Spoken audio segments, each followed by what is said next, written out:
नमस्ते, म डाक्टर पारस श्रेष्ठ।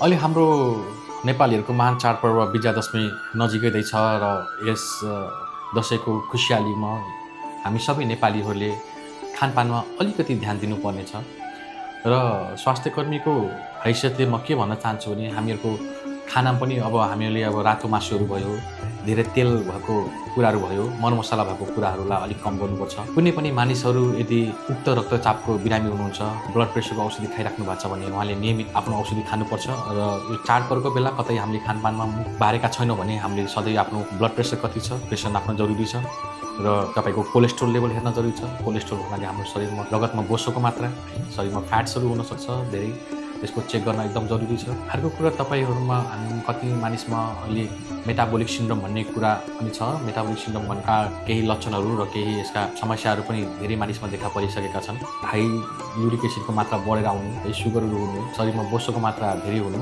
जसले गर्दाखेरि हामीलाई विभिन्न किसिमको समस्याहरू आइपर्न सक्छ। सुगरका बिरामीहरूले सकेसम्म आफ्नो सुगरको लेभल हेरेर मात्रै खानपानमा ध्यान दिनुपर्ने हुन्छ।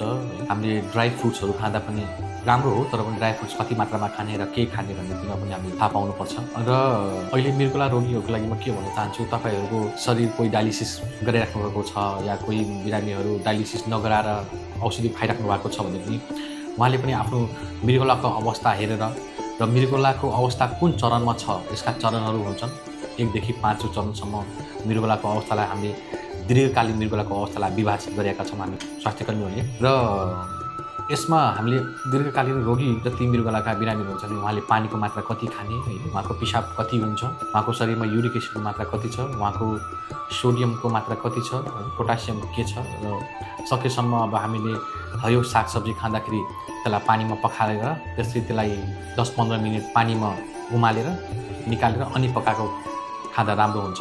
र रातो मासु भयो नखाने, सकेसम्म सेतो मासु खाएको राम्रो है। त्यसमा हाई प्रोटिन हुन्छ, प्रोटिनले गर्दा पनि किडनीलाई अलि असर गर्न सक्छ। र तेलको मात्रा है हामीले अलिक कम गर्नुपर्छ। धेरै तेलले पनि हाम्रो शरीरलाई नोक्सान गर्छ, चिल्लोले। त्यसै गर्दाखेरि कुनै पनि दीर्घकालीन रोगीहरू हुनुहुन्छ, सुगरका, प्रेसरका, मृगौला रोगका होइन, उहाँहरूले खानपानमा असाध्यै ध्यान दिन जरुरी छ।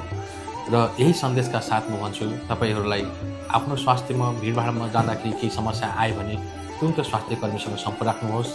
भिडभाडमा जाँदाखेरि मास्कको प्रयोग गर्नुहोस्, साबुन पानीले राम्रोसँग हात धुनुहोस् र आफ्नो परिवारजनसँग यस दसैँमा खुसीका साथ मनाउनुहोस् भन्दै बिदा चाहन्छु।